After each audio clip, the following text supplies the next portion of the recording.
Hi, I'm Sabrina. Welcome back to my channel. So a little while ago, I came across an artist on Instagram, April Jean Libaton. I'm sure I'm butchering her last name, so I apologize.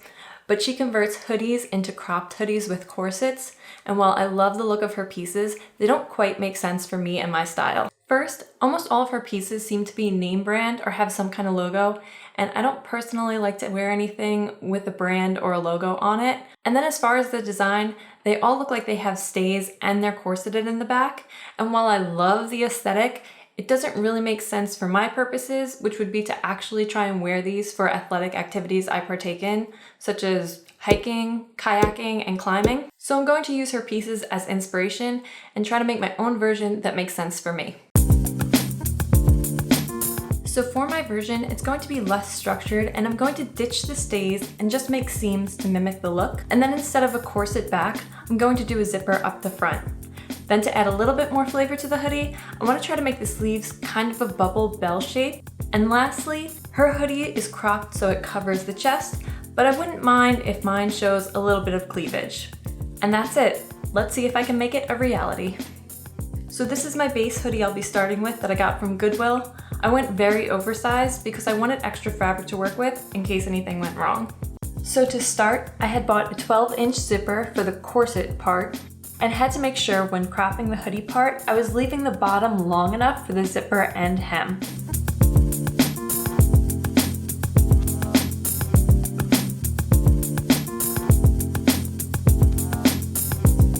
Then I seam ripped the pocket so I had a clean slate to work with.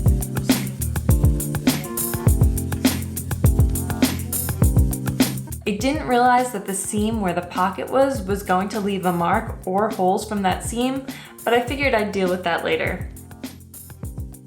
In the meantime, I figured out what I wanted the hem of the hoodie portion to be shaped like and measured it and cut it out.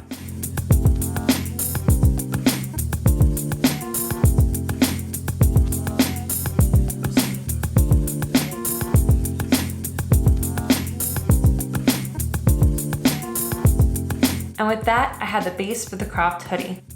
But as expressed in the design, I wanted some bubble sleeves. So I tried pinning the hoodie to see if I could achieve the look by just changing the seam on the bottom of the sleeve and taking in the sides.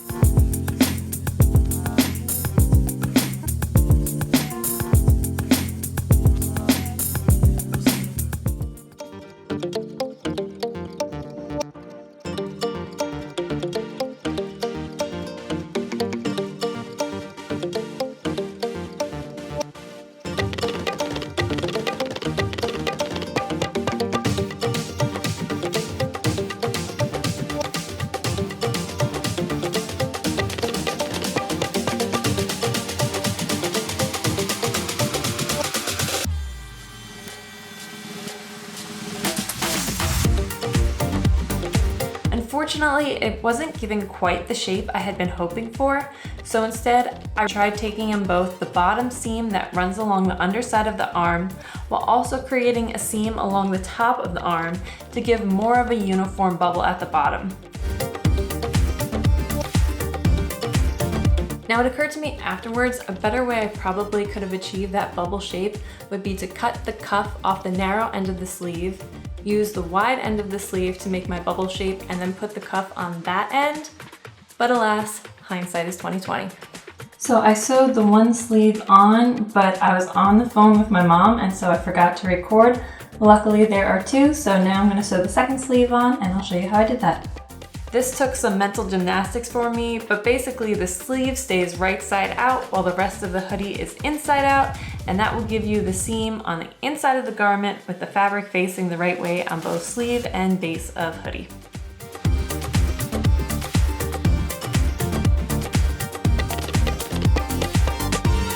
And after that was sewed, I tried on the hoodie to figure out where I wanted the hem to fall.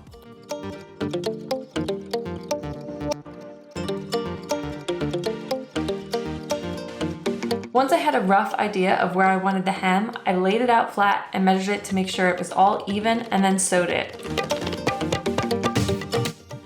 Unfortunately, it had this weird curl going on, so I tried rolling the hem and sewing it up again, but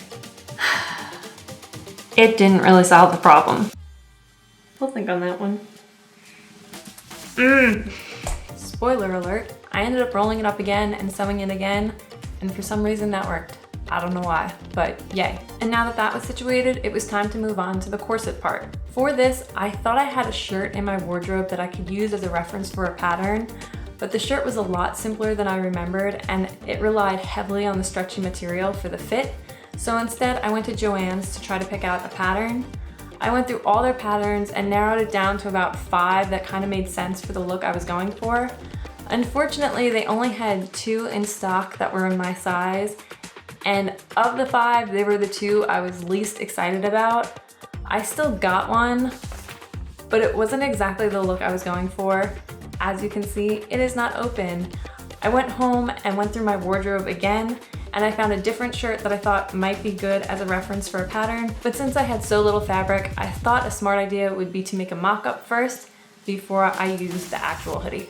I did this by trying to trace out the different sections of the shirt onto paper to make a pattern, then adding seam allowance.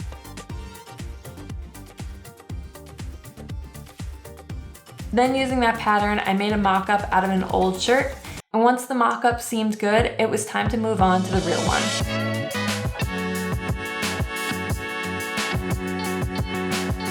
Since the front of the hoodie had that line from the pocket, I ended up using the back of the hoodie for most of my fabric, and then cut my smaller pieces from the front of the hoodie, working around that line.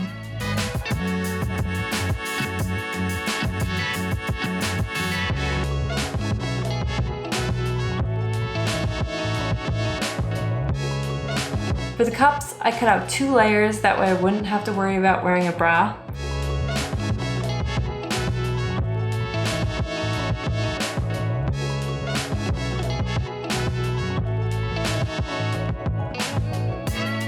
And once my 2 sides were done, it was time to see if it fit.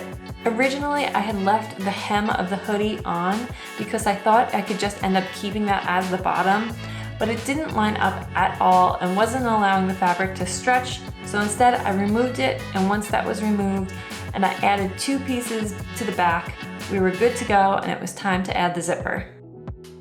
I pinned it in place, it seemed pretty good, so I just made little adjustments and sewed it in. And we were getting so close, now all it needed was straps and to be hemmed. I decided to make my straps out of the elastic hem. I sewed them in half to make a tube and then flipped that right side out using a safety pin.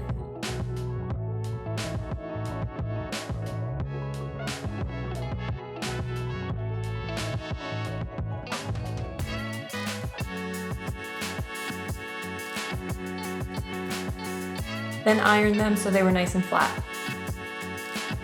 And once those were done, it was time to hem the top, and I simply attached the straps while sewing the hem. And with that, the piece was done. Or at least, I thought it was, until I tried it on and realized the pop of turquoise I had picked for the zipper didn't really make sense with nothing to match it. And the stark white drawstrings really stood out as well. And since I wasn't going to go get a white zipper and replace it, I figured I'd dye the strings using some calligraphy ink I had. First, I did a test on some cotton I had, and since it worked, I dyed the strings.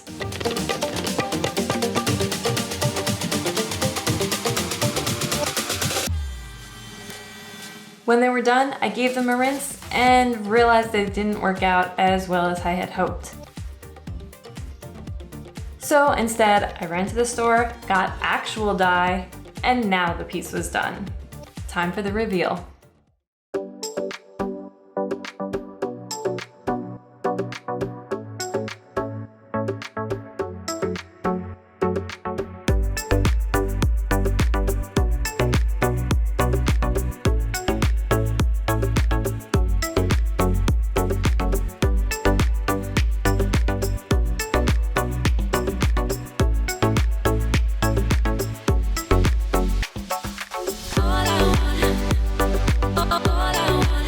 All in all, I'm pretty happy with how these came out.